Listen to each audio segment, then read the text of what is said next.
Posting से संबंधित भी कई प्रश्न हैं। सरकार शिक्षकों के स्थानांतरण एवं नए पोस्टिंग के लिए क्या कोई टाइमलाइन निर्धारित कर रही है? इस पर कुछ बताना चाहेंगे सर?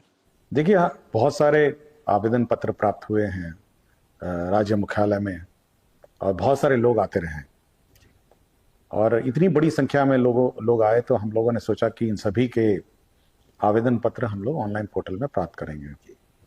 कुल मिला के 1,90,000 आवेदन पत्र सभी प्रकार के प्राप्त हुए। फिर हम लोगों ने उसकी समीक्षा की कि किस प्रकार के आवेदन पत्र हैं और हम लोगों ने उसको देखा कि मोटा मोटी वो जो है ब्रॉडली वो 7 कैटेगरी के लोग थे।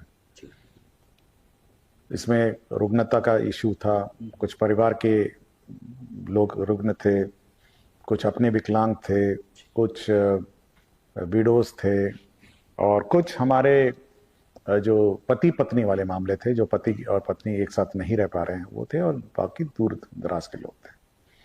तो ये करीब 1,90,000 आवेदन पत्र थे। यदि 1,90,000 की संख्या को देखा जाए तो ये हमारे जो कुल शिक्षक की संख्या है करीब 5.5 लाख है। और एक बार में इसको करने में आप सोच सकते हैं कि कितना बड़ा चैलेंज है। तो हम लोगों ने कहा कि पहले इसको हम लोग फेज वाइज लेते हैं और हम लोगों ने इसको 7 जो क्राइटेरिया है उसको हम लोगों ने टेकअप किया। शुरुआती हम लोगों ने कुछ प्रोसीजर्स अडॉप्ट किए और फिर बाद में हम लोगों ने सोचा कि इसको कंप्यूटर बेस्ड फिटिंग जो भी लॉजिक है उसको हम लोग आके फिट करेंगे। तो सबसे पहले हम लोगों ने जो ऊपर के 7 कैटेगरी हैं जिसमें बीमारी का कारण है, उसके बाद उसमें जो लोग बीमार हैं, जिनके परिवार के लोग गंभीर रूप से बीमार हैं, पति पत्नी के जो मामले हैं, कुल 7 कैटेगरी के जो आवेदन पत्र हैं वो हम लोगों ने टेकअप किए और उस सभी को टेकअप करके हम लोगों ने एक मुश्त हम लोगों ने जिला आवंटन कर दिया, जो हाल ही में आपने देखा होगा कि बड़ी संख्या में एक सूची निकली है जी। उसके बाद अब बच गए हैं जो सबसे बड़ा कैटेगरी है वो है दूरी वाला कैटेगरी है। जो पुराने जो 6 कैटेगरी थे उसमें भी हमने देखा कि बहुत सारे लोग मुख्यालय में आने लगे और बहुत सारे लोग ने अपने आवेदन पत्र देने लगे कि भाई हमारा नहीं हो। तो ये बात मैं बिल्कुल सभी को हम लोगों ने पत्र के माध्यम से भी स्पष्ट किया है कि करीब 650 लोग ऐसे लोग थे जिनका ना ही जो उनका सर्विस रिकॉर्ड है उसमें ना ही ये लिखा है कि वो किस प्रकार के टीचर हैं, वो कौन से कक्षाएं पढ़ाते हैं, वो प्राइमरी स्कूल टीचर हैं, मिडिल स्कूल टीचर हैं, हाई स्कूल टीचर हैं, इसकी कोई जानकारी उनके रिकॉर्ड में नहीं है। इसलिए जब ट्रांसफर पोस्टिंग का जो सॉफ्टवेयर चला तो उतने उसने छांट दिया 650। हम लोगों ने ये कहा है कि वो 650 जो टीचर हैं वो अपना सर्विस रिकॉर्ड पहले पूरा करें ताकि हम लोग उनका भी हम लोग जो ट्रांसफर पोस्टिंग है वो हम लोग टेकअप करेंगे। तो इस पूरे एक्सरसाइज के बाद ये जो फर्स्ट 6 कैटेगरीज हैं तो ये फर्स्ट 6 कैटेगरी कंप्लीट हो जाएंगे। बच जाते हैं जो लास्ट कैटेगरी, सबसे बड़े कैटेगरी है वो है जो दूरी वाले हैं, जो अपने होम डिस्ट्रिक्ट जो अपने जहाँ पे जो इच्छिक डिस्ट्रिक्ट है उससे दूर है और उसमें भी पुरुष हैं और उसमें महिला है। हम लोगों ने सबसे पहले जो टेकअप किया है वो है जो नियोजित सक्षमता पास जो टीचर हैं उसको हम लोग फर्स्ट टेकअप करें। महिलाएं फीमेल सक्षमता पास फीमेल है। ऑलमोस्ट मैंने लिस्ट हम लोगों ने फाइनल कर ली है और आज शनिवार है, 1-2 दिन लगेगा उसको समीक्षा करके क्रॉस चेक करने में। तो सबसे पहले सक्षमता पास जो फीमेल टीचर है उसकी लिस्ट निकलेगी, उसके बाद फीमेल TRE 1 और TRE 2 हम लोग निकालेंगे और उसके बाद फिर हम लोग पुरुष टेकअप करेंगे।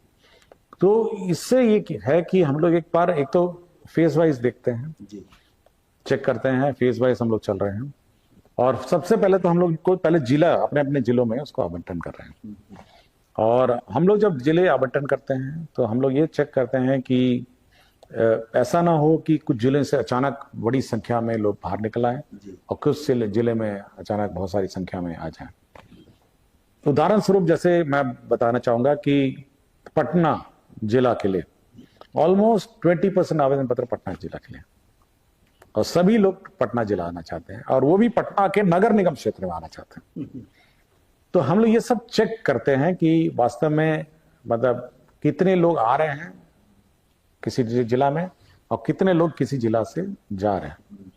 तो जब हमारे सिस्टम में हम लोग चेक करते हैं, जब हमारे सामने शीट आती है, तो 38 जिले से लोग जा रहे हैं और 38 जिले में लोग आ रहे हैं।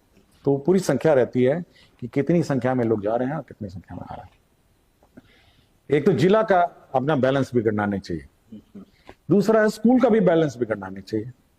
पता चला एक स्कूल खाली हो गया और दूसरे स्कूल में जहां पे 5 शिक्षक की आवश्यकता थी वहां 8-10 हो गए। तो स्कूल का भी अपना बैलेंस नहीं बिगड़ना चाहिए। तो जितनी आवश्यकता है किसी स्कूल में उतने ही टीचर जाएंगे। तो हम लोग की ये पॉलिसी है कि जहां तक संभव हो, अगर वैकेंसी होगी तो हम लोग एडजस्ट कर देंगे उसी स्कूल में जहां पे आपने, जिस पंचायत में आपने मांगा है। अन्यथा हम लोगों ने ये पूछा है एफिडेविट के माध्यम से भी कि उसके बगल बगल में नियरेस्ट पॉसिबल डिस्टेंसेस में हम लोग उसको एडजस्ट कर देंगे। और हम लोग का ये है कि जहां तक हम लोग पॉसिबल है, जहां तक हम लोग हमारी सिस्टम मतलब डामाडोल ना हो जाए या ये पूरी संख्या मतलब एडवर्स ना हो जाए, उतना तक हम लोग उसको एडजस्ट कर देंगे। और ये पूरी एक्सरसाइज 1,90,000 में होनी है। तो पहले जिला आवंटन होगा, फिर जिले के अंदर स्कूल का आवंटन होगा। तो सबसे डिफिकल्ट काम पहले जिला है। और कभी कभी देखते हैं कुछ जिले में, नाम नहीं लूंगा, कि वहां बड़ी संख्या से बाहर है, और कुछ जिले हैं जो बड़ी संख्या में वहां पे एंट्री हो रही है टीचरों की। तो ये रेशियो कभी डगमगा ना जाए और डामाडोल ना हो, ये हम लोग देख रहे हैं। और हम लोग देख रहे हैं कि ठीक ठाक ऑलमोस्ट फिट हो जा रहा है। और नियोजित महिलाओं का शुरू होगा, उसके बाद TRE 1 TRE 2 महिलाओं का टेकअप करेंगे, फिर पुरुष का टेकअप कर लेंगे। सर, एक मनीष कुमार सिंह है, राजकीय मध्य विद्यालय कुम्हैनी, रफीगंज, औरंगाबाद के। इनकी शिकायत है कि इन्हें जो जिला अलॉट किया गया है उनसे ये संतुष्ट नहीं है। ये कहते हैं कि मैं OBC का कैंडिडेट हूं, पर ज़्यादा नंबर होने के कारण मेरा मेरिट जनरल कैटेगरी में बना दिया गया है। OBC का कैंडिडेट को हमसे कम नंबर लेकर उसको अपना जिला अलॉट कर दिया गया है। मेरा अधिक नंबर एवं OBC होने के बावजूद भी अपना जिला नहीं मिला है। देखिए, हम लोग का जो क्राइटेरिया है, जब हम लोग टेकअप करते हैं पोस्टिंग के लिए, हम लोग उस कैटेगरी को लेते हैं जो BPSC जिस कैटेगरी में रिजल्ट देता है। आप किसी भी कैटेगरी के मतलब कैंडिडेट हो, बट BPSC जो रिजल्ट देता है उसी कैटेगरी को हम लोग मान के चलते हैं। मैंने जब ये मेरे व्हाट्सएप पे आया था ये प्रश्न, और जब मैंने व्हाट्सएप में इस मैसेज को देखा तो सबसे मैंने पूछा कि मैंने इसका रिकॉर्ड निकालिए, आप इसका आवेदन पत्र निकालिए और इसका BPSC का इसका रिजल्ट निकालिए। दोनों मैंने देखा, आज सुबह ही मैंने देखा इसको। उसके बाद मैंने चेक किया कि देखा कि जब इनके रिजल्ट मैंने BPSC से वाला रिजल्ट से देखा, तो BPSC ने लिखा है कि इनका कैटेगरी जो भी कह रहे हैं OBC या जो भी है, और लेकिन इनका रिजल्ट उसने जनरल कैटेगरी में डिक्लेयर किया हुआ। तो जब हम लोगों ने पोस्टिंग शुरू किया तो उनको जनरल कैटेगरी का आधार पर मानते हुए हम लोगों ने कर दिया। इनका ये कहना है कि इनको OBC सीट जो है वो मिलनी चाहिए, मतलब इनका मेन क्लेम। देखिए, OBC सीट मान लिया, आपके 50 सीट हैं। हम लोगों ने एक प्रेस रिलीज भी दिया हुआ है, कल ही हम लोगों ने एक बड़ा प्रेस, सब 50 सीट है और OBC कैंडिडेट में 50 OBC और 30 जनरल में उसने BPSC ने रिजल्ट दिया, हो गया 80। अगर मैं ऊपर से 50 को मतलब OBC में डाल दूं तो जो 30 नीचे वाले जो हैं उनकी तो नौकरी चली जाएगी, क्योंकि उस कैटेगरी का पद ही नहीं है, उस कैटेगरी का पोस्ट ही नहीं है। इसीलिए हम लोग ये कहते हैं कि जो कैटेगरी में BPSC रिजल्ट देता है उसी को आधार मान करके पोस्ट देते हैं।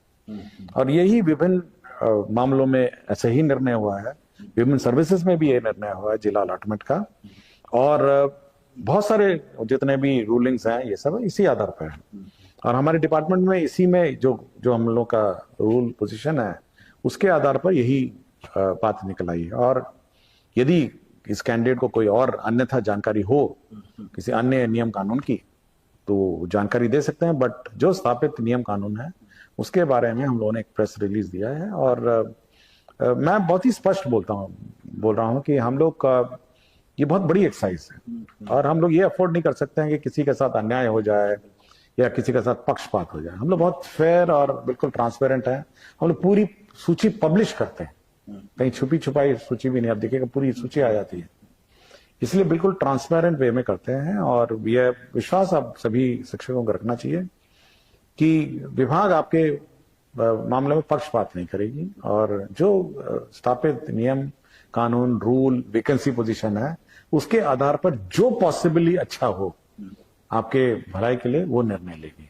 आपको कष्ट देने का, मुझे किसी टीचर को कष्ट देने का कोई इच्छा नहीं है और मैं चाहता हूं खुशी खुशी वो पढ़ाएं।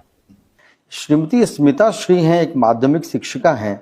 इनका कहना है कि पोस्टिंग के लिए कुछ ऐसे शिक्षक जो विकल्प का चयन ही नहीं कर सके, तो ऐसे में क्या उन्हें आश्वासन के अनुरूप गृह जिला मिलेगा या फिर उनका जिला आवंटन किस प्रकार से? देखिए, हम लोग जब आवेदन पत्र देखते हैं तो इतना आधा अधूरा आवेदन पत्र फिल्ड होता है। किसी ने जिला दिया, किसी ने ऑप्शन दिया, किसी ने कुछ भर दिया, पता नहीं कैसे भरा जाता है, बट बहुत सारी गलतियां रहती हैं।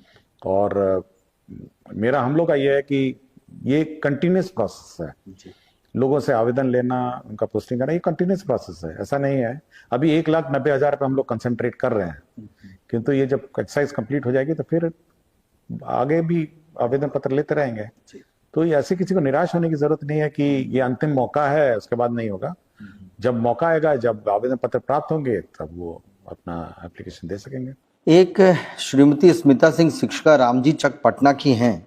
इनका कहना है कि सर, हमारे राज्य में बड़ी संख्या में शिक्षकों की नियुक्ति होने के बावजूद शिक्षकों का वितरण असामान्य है। मेरे विद्यालय में कुल 9 शिक्षक हैं एवं लगभग 1,000 बच्चे नामांकित हैं।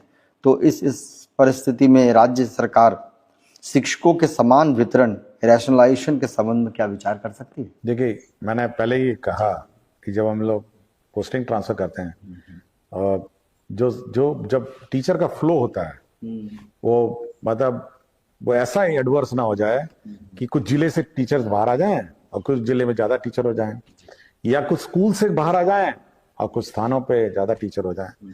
तो ये रैशनलाइजेशन पर बहुत हम लोग मतलब ध्यान दे रहे हैं कि ये गलती नहीं होनी चाहिए, मतलब दिस शुड नॉट हैपन। और हम लोग देख रहे हैं कि देखिए 2 प्रकार का हम लोग रैशनलाइज करते हैं। एक तो इंटर डिस्ट्रिक्ट, एक जिला और दूसरे जिले के बीच में बराबरी का भाव हो। जितने पटना जिला में टीचर हो उतने ही अररिया, पूर्णिया या भागलपुर में हो। और स्कूल में भी एकरूपता होनी चाहिए। अगर 1000 बच्चे हैं तो 40 के हिसाब से ज्यादा टीचर होना चाहिए। तो जो इंट्रा जिला है, जो जिले के अंदर के टीचर का अनुपात है, वो हम लोग प्रथम ट्रांसफर पोस्टिंग में तो देख लेंगे, मतलब मोटा मोटी हम लोग को पता है कि कितने बच्चे हैं, क्या है। लेकिन ये जिला स्तरीय स्थापना समिति का भी दायित्व है, जिसको डीएम अध्यक्षता है, कि वो ये इंश्योर करें कि इनके स्कूल के अंदर, उसके जिलों के अंदर जो टीचर और स्टूडेंट अनुपात बराबर है। अगर थोड़ा दाएं बाएं चला गया हो तो उसको करेक्ट करें। वो जिला स्तरीय स्थापना समिति है। प्रथम पोस्टिंग हम लोग करेंगे, लेकिन उसके बाद इन्हीं की जवाबदेही है कि अपने जिले के अंदर इसको आप नॉर्मलाइज करके उसको ठीक रखें। सर, एक ऐसा कई लोगों ने प्रश्न भी किया है कि इसमें प्रारंभ में ऐसा माना जाता था कि बिहार के बच्चे गणित की मूलभूत संक्रियाओं को हल करने में अन्य राज्यों की तुलना में ज़्यादा अच्छे होते हैं, परंतु एससीईआरटी द्वारा एवं कई अन्य संस्थाओं द्वारा समय समय पर कराए गए उपलब्धि सर्वेक्षण में यह देखा गया है कि बच्चे गणित विषय की मूलभूत संक्रियाओं यथा जोड़ घटाव गुणा भाग की संक्रिया को बेहतर ढंग से अभी नहीं कर पा रहे हैं। क्या सरकार कक्षाओं में गणित विषय को बेहतर करने के लिए कोई सार्थक प्रयास कर रही है? देखिए, ये आर्यभट्ट की भूमि है और जो शून्य है वो उसका आविष्कार इस भूमि पर हुआ। और मेरी जानकारी में बिहार के जो बच्चे हैं, गणित उनका बहुत स्ट्रांग होता है। लेकिन जब अंक हम लोगों ने एग्जामिनेशन लिया और हम लोग जब सर्वे करते हैं तो देखते हैं कि गणित इनका अब थोड़ा कमजोर पड़ रहा है। और आपको याद होगा कि हम लोगों ने जनवरी महीने में 100 दिन का हम लोगों ने एक्सरसाइज दिया था कि किसी भी हालत में आप बच्चों को 100 दिन गणित और रीडिंग, मैथमेटिक्स और रीडिंग आप पढ़ाएंगे और रिवाइज कराएंगे। हो सकता है कि थोड़ा कम पड़ गया हो, लेकिन अब गणित पर ज्यादा हम लोग जोर देंगे। मतलब ये एक विषय है कि गणित पे हम लोग मतलब और ज्यादा परीक्षाएं लेंगे और रिवीजन कराएंगे और ये इंश्योर करेंगे कि बच्चे गणित जो है, जिस स्तर का गणित होना चाहिए, पढ़ाई होनी चाहिए, उस स्तर का गणित की पढ़ाई हो। तो हम लोग अब रिवीजन, जैसे कि आपको जानकारी होगा कि अप्रैल महीने में हम लोगों ने केवल रिवीजन एक्सरसाइज रखा है, केवल रिवीजन, ओनली रिवीजन, कि आप केवल रिवाइज करिए पिछले साल का, और अप्रैल के एंड में फिर गणित का परीक्षा होगा, गणित का रीडिंग का फिर परीक्षा होगा। और अब हर बार मतलब रेगुलरली गणित का एग्जाम होगा हर महीने, कि भाई गणित आप you will have to study. गणित और रीडिंग, ये दो चीजें जो विभिन्न सर्वे में हम लोग को कहा गया है कि आप इस पर ज्यादा जोर दें ताकि बच्चे अच्छा करें। और मैं सभी टीचर से भी अनुरोध करता हूं कि छोटे बच्चों के तो गणित तो कोई भी पढ़ा सकता है, उसके लिए कोई विशेष गणित का टीचर नहीं चाहिए। इसलिए जो छोटे बच्चों को है, जोड़ घटाव है, मल्टीप्लिकेशन है, ये सब थोड़ा ध्यान देंगे और कोशिश करेंगे कि अब गणित का जो स्तर है इस राज्य में बच्चों में उसमें और उछाल हो। और मेरा विचार है, मैं कॉन्फिडेंट हूँ कि अगर सभी टीचर ट्राई करेंगे तो हम लोग फिर मतलब मैथमेटिक्स में हम लोग कर पाएंगे। नहीं, बहुत ही अच्छा होगा सर। ये अगला सवाल तो वैसे आपने सर जब भी जवाब दिया भी है, लेकिन फिर भी मैं ये प्रश्न रख ले रहा हूँ। असर सर्वेक्षण में यह देखा गया है कि पिछले कुछ समय में बच्चों के उपलब्धि में 7% तक की वृद्धि हुई है, परंतु सर्वेक्षण बताते हैं कि अभी भी बच्चों की उपलब्धि हिंदी विषय में खास तौर से पढ़कर समझने के कौशल में अच्छी नहीं है। क्या विभाग इस पर कोई विशेष योजना? मैं वही कहा है आपको कि ओवरऑल तो हम लोग अच्छा कर रहे हैं जी। अगर आप मैट्रिक का या आईए का रिजल्ट देखें तो हम लोग we are doing better than last year से अच्छा कर रहे हैं। लेकिन जो सब्जेक्ट वाइज हम लोग देखते हैं ना, तो उसमें हम लोग को ये प्रॉब्लम आ रहा है। और मैं टीचर्स से बार बार कह रहा हूँ, बार बार कोशिश करिए कि बच्चों को पढ़ना सिखाइए। रीडिंग कैपेसिटी, रीडिंग कैपेसिटी वो तो क्लास 1, 2, 3 से शुरू होगा, तो रीडिंग कैपेसिटी उसका बढ़ाइए कि बच्चे अच्छा रीडिंग करें। और साथ ही साथ ये कोशिश करिए कि बच्चे मतलब मैथमेटिक्स जो है, मैथमेटिक्स में ये सुधार हो। सर इसी में एक प्रशिक्षण से संबंधित है, इन्हीं छोटे बच्चों के जो शिक्षक हैं उनके लिए, फाउंडेशन लिटरेसी न्यूमरेसी के लिए इनका पूछना है। प्राथमिक शिक्षक है नवादा के सर, 6 दिवसीय प्रशिक्षण को और अधिक प्रभावी बनाने के लिए क्या एक foundation literacy numeracy specific module से पेडागोजी संबंधित प्रशिक्षण दिया जा सकता है? साथ में क्या इनका समय समय पर ओरिएंटेशन या उन्मुखीकरण भी किया जाए टीचरों का? देखिए, हम लोग कोशिश कर रहे हैं कि जो FLN बेस्ड टीचिंग है, आपने देखा होगा इस बार बिहार दिवस में FLN बेस्ड एग्जीबिशन भी हुआ था और सभी टीचर्स अपना FLN किट लेकर आए थे और उन्होंने प्रदर्शन किया था। विभाग को मैंने कहा है कि एक तो पहले FLN किट क्या डॉक्यूमेंटेशन करिए कि किस प्रकार के FLN किट हैं, कैसे किट्स हैं, ये सब का आप डॉक्यूमेंटेशन पहले करिए, ताकि जो टीचर्स हैं उस डॉक्यूमेंटेशन या उस डॉक्यूमेंट को देके अपने बच्चों को पढ़ाएंगे। साथ ही साथ उस FLN किट को डेवलप करने के लिए चार्ट पेपर है या कुछ भी जो भी सामग्री लगता है, वो शिक्षा विभाग उसके लिए पैसा देगा कि भाई आप खरीद के लाइए, बनाइए। और बहुत अच्छे FLN किट्स से आपके मैथमेटिक्स है, जोड़ घटाव है, ये सब पढ़ाने का बहुत सारे किट्स है। तो हम लोगों ने कहा है कि आप FLN किट्स डेवलप करेंगे और उसके माध्यम से पढ़ाएंगे। और एक अच्छा लर्निंग मेथोडोलॉजी है, तो इसको अडॉप्ट करना मेरे ख्याल से बच्चों के हित में अच्छा रहेगा। एक सर एक प्रश्न है कि भारत सरकार की अभी हाल में शिक्षा के लिए बनाई गई पार्लियामेंट्री कमेटी ने यह अनुशंसा की है कि प्रत्येक कक्षा के लिए एक शिक्षक होना चाहिए। मल्टीग्रेड अथवा बहुवर्गीय शिक्षण बेहतर नहीं है। अब चूंकि विद्यालयों में शिक्षकों की कमी बहुत हद तक दूर कर ली गई है, तो क्या सरकार विद्यालयों को इस संबंध में कोई निर्देश देगी? देखिए, अगर आप टोटल टीचर्स देखें, कुल टीचर्स को आप डिवाइड करेंगे, total number of classes and schools बिल्कुल बराबर बैठता है।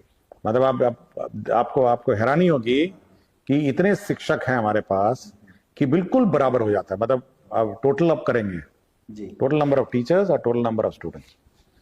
लेकिन ये जो असमानता है कि कुछ जिले में कम है, कुछ जिले में ज्यादा है, या कुछ स्कूल्स में ज्यादा है, कुछ स्कूल में कम है, तो ये जो असमानता हो जाती है, इसी में समस्या हो जाती है। तो हम लोग ये कोशिश कर रहे हैं कि स्टूडेंट, टीचर, क्लासरूम, ये रेशो बराबर हो जाए, ताकि कम से कम हर कक्षा का एक टीचर हो जाए। ये मल्टीग्रेड की एक आधा फर्स्ट क्लास और आधा सेकंड क्लास ना चले। मतलब क्लास 1 है तो क्लास 1 चले, क्लास 2 है तो क्लास 2 चले। सर एक आखिरी सवाल है। एक नारायण झा शिक्षक हैं उच्च माध्यमिक विद्यालय करहरा बेनीपट्टी के। इनका कहना है कि कक्षा 1 से 12 में पढ़ाए जाने वाले सिलेबस अंतर्गत प्रत्येक विषय पाठ्य पुस्तक का अद्यतीकरण यानी रिवीजन का कार्य अनिवार्य लग रहा है। क्या शिक्षा विभाग इस संबंध में कोई कार्य कर रही है? देखिए, हम लोग इस साल हम लोगों ने, लास्ट ईयर हम लोगों ने सिलेबस रिवाइज कर दिया है और जो नए किताब हैं तो रिवाइज सिलेबस पे हैं जो अभी छपे हैं और एक तरह से विद्यालय में है, किंतु अभी रिवीजन चल रहा है तो इसलिए रिवीजन एक बार खत्म हो जाएगा तो स्कूल में ही उपलब्ध है, बढ़ जाएगा। तो हम लोगों ने इस बार रिवाइज किया और हम लोग का ये उद्देश्य है कि इस पाठ्यक्रम को नेशनल करिकुलम के अनुरूप किया जाए धीरे धीरे। तो अगला साल जो किताब आएगी, इस साल हम लोग बैठ के उसको नेशनल करिकुलम के अनुरूप उसको कर देंगे। मतलब ये धीरे धीरे उसकी तरफ बढ़ रहा है और नेशनल करिकुलम जो पूरे देश में जो शिक्षा व्यवस्था है उसके अनुरूप वो किताबें होंगी। हम नहीं चाहते हैं कि किसी मतलब कि वहाँ उसमें हम लोग पीछा हो जाए और हम लोग रिवाइज कर रहे हैं और 2-3-4 महीना हम लोग वही रिवाइज करेंगे और प्रिंटिंग में भी चली जाएगी। तो 1 अप्रैल 2026 की जो किताबें हैं वो नेशनल स्टैंडर्ड्स पर आधारित होंगी और हमारे बच्चे उस स्टैंडर्ड पे पढ़ेंगे। और हम लोग बिल्कुल इस बार रिवाइज, इसलिए हम लोग का उद्देश्य है कि पहले पिछले साल का कोर्स का रिवाइज करेंगे, नई किताबें इस बार सब्जेक्ट वाइज, चैप्टर वाइज हर महीने पढ़ाएंगे और धीरे धीरे करते करते हम लोग उसकी नई किताब की ओर बढ़ेंगे। तो मैं उम्मीद करता हूं कि जो टीचर्स हैं हमारे, तो इस हम लोग का जो प्रयत्न है कि हम लोग नेशनल लेवल पे एक रूपता लाएं और एक राष्ट्रीय स्तर का जो एजुकेशन करिकुलम है उसके रूप हम शिक्षा दे पाएंगे। मेरा पूर्ण विश्वास है कि टीचर्स हमारा साथ देंगे और इस साल मेहनत करेंगे। और मैं पुनः सभी को इस नए शैक्षणिक सत्र के लिए मेरी बच्चों को और टीचर्स को शुभकामनाएं और मैं सभी टीचर्स